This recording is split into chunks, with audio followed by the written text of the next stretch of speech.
After about 30 years of existence, 6 to 8 shows depending on who you ask, and 4 television movies, the Scooby-Doo franchise was struggling. The formula of 5 friends investigating mysteries and monsters, ending in a mask-off, human was behind it the whole time reveal, was losing steam. Time Warner had purchased Hanna-Barbera to help populate Cartoon Network, and a direct-to-video feature film was proposed.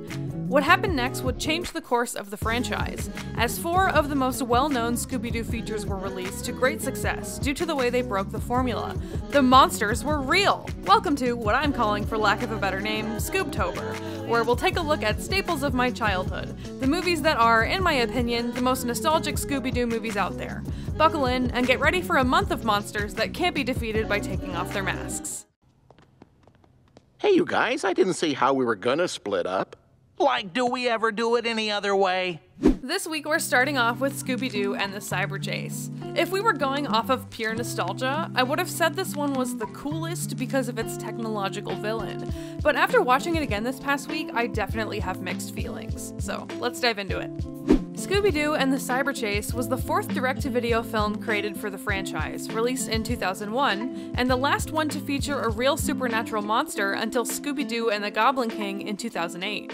It was the final Hanna-Barbera production executive produced by William Hanna and Joseph Barbera before Hanna passed away in March 2001. This movie also marked Grey Griffin taking over the role of Daphne, with Mary Kay Bergman passing away in 1999. The premise is as follows. The mystery gang goes to visit their old friend Eric, who's a college student wanting to show them his science fair projects. His lab has created a high-tech laser that is able to beam objects back and forth between the digital world and reality. Eric is also entering a game he made about the mystery gang into the science fair, and his lab peer Bill is working on a baseball game. Did anyone tell him we already had that covered? Swung on. Rounder to short. Easy play. When the gang gets to the lab, they find out that a phantom virus has entered the real world via the laser and is terrorizing the campus. And now the mystery gang must help eradicate the virus. Sounds pretty lit, I guess, but the way the story is handled leaves some things to be desired in my opinion. I think the first 20 minutes or so of the movie are probably the best part of the film, and it declines from there. The premise is interesting, and the technological fantasy villain was especially cool in 2001, when the computers in most people's houses were the beige, chunky monitor kind, and websites looked like this. Watching the characters try to find the phantom virus in the real world is pretty fun, and they have a bit easier time with it because they're not on his turf. They poke fun at the gang, and Daphne in particular, and that self-awareness is fun to see. Get back, you creepy thingy. Creepy thingy? I also love the scene of Shaggy and Scooby fucking with the virus in the psychology department. I think it's hilarious that they managed to genuinely confuse this terrifying villain by asking him about food. It's just very unserious. Then we get the fun chase scene montage with a good interpretation of the theme made by Cindy, Kate, and Fred from the B-52s. You know, the people who made Love Shack? And I love the shuffling percussion in this version.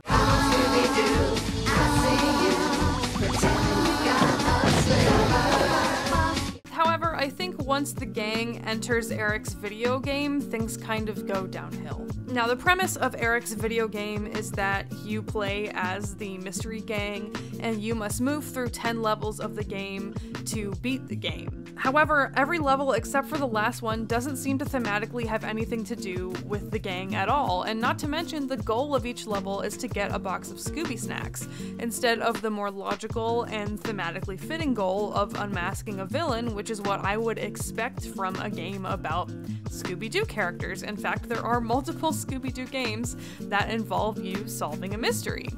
The first 3 levels that we get to see in detail are the moon, an ancient coliseum, and a prehistoric landscape full of dinosaurs, none of which particularly fit previous storylines of the franchise or the theming that you would expect from Scooby-Doo. And there actually is a real-world reason why this seems so out of place.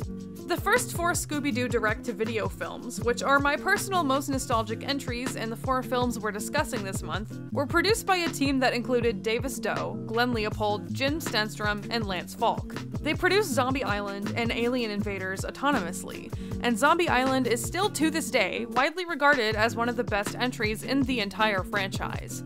Despite their expertise and having 3 good Scooby-Doo movies under their belt at this point, Warner Brothers executives pushed the team to use Mark Turraw's script for this movie, a man who was already under contract at Warner and had little experience working in animation. Given that the team had already had similar conflicts while making Witch's Ghost, and they strongly disliked Mark's script and were insulted by the insistence that they use it, the original team left to work on other projects after Cyberchase was completed.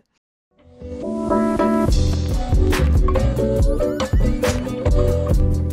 watching Offbeat Kiki.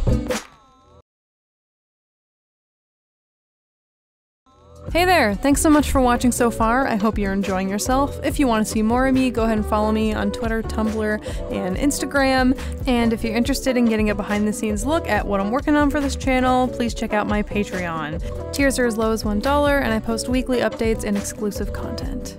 Back to the show.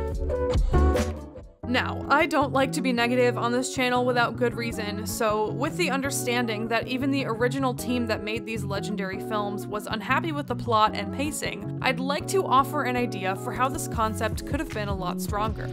This format of beloved characters getting sucked into some type of multi-dimensional matrix makes for really fun experiences in the cases of, for example, Fairly OddParents' Channel Chasers or Danny Phantom's Infinite Realms, because you get to see the characters in different art styles, costumes, and contexts that we aren't used to. Channel Chasers in particular was an absolute labor of love from the show's animation team, and in my opinion goes down in Fairly OddParents history as one of the best entries. But in the case of Scooby-Doo and the Cyberchase, I felt that the level jumping got old really fast. I loved this aspect of the movie when I was a kid, but the movie actually skips levels 4 through 9 by showing them in a montage, which on top of the other issues that we're talking about, I think really weakens the effectiveness of this plot device because the entire point of the movie is supposedly them journeying to the 10th level to beat the game and escape. And to further my previous point about the level theming, the ones we see in the montage include underwater pirate ship, being tiny in a backyard, samurai, ancient Egypt, knights and dragons, and the North Pole, before they finally beam into something relevant to their life experiences, what seems to be a clone of their hometown.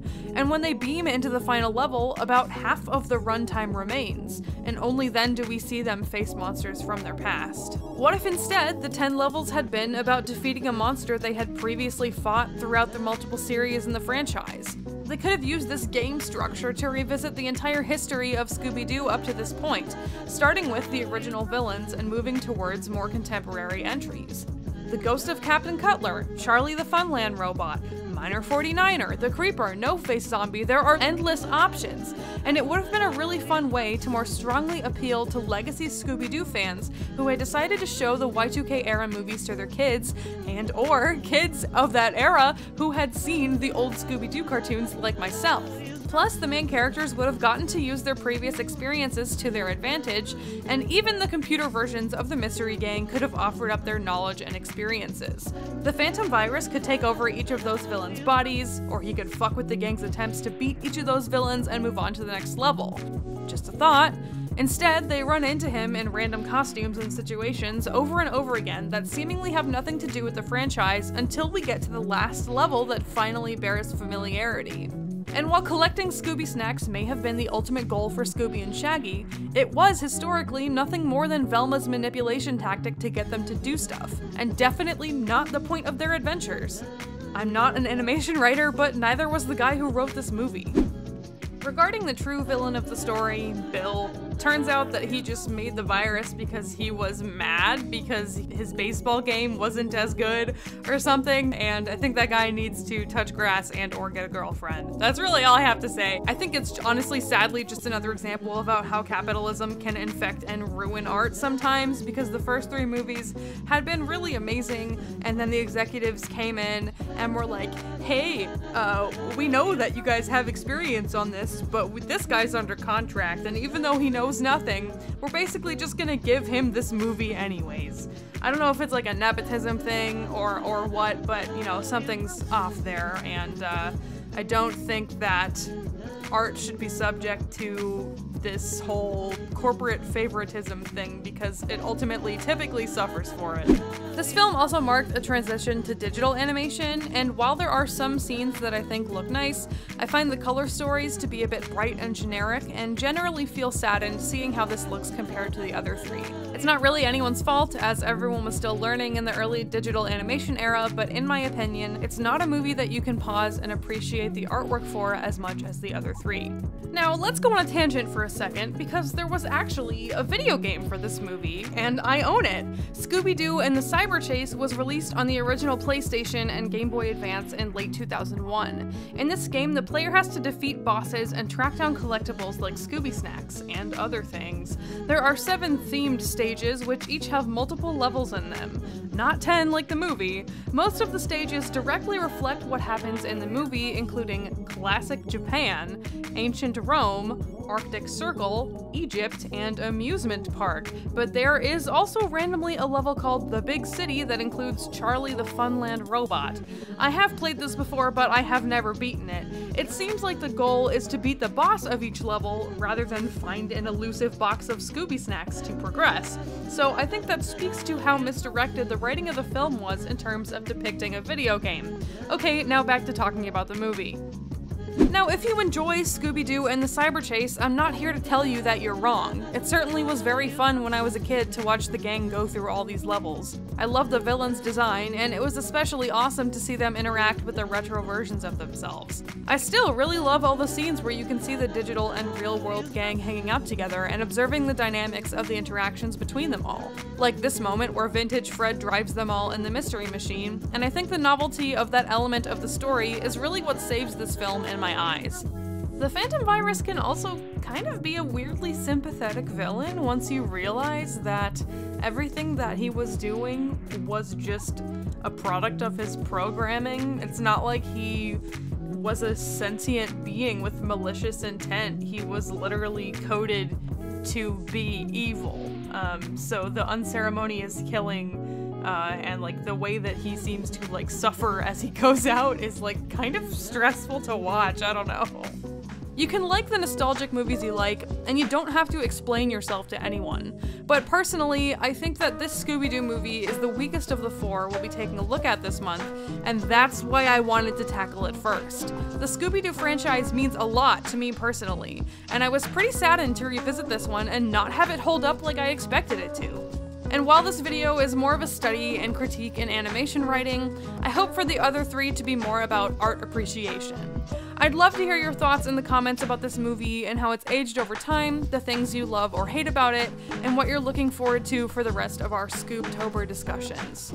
Thanks so much for watching, stay hydrated, tell your friends you love them because you never know when they're gonna go, and I'll see you next time where we take a look at the last cel-animated entry featuring a particularly groovy lady, Scooby-Doo and the Alien Invaders. Take care! I am the queen of the universe. The waves part. The engulf me in the waters.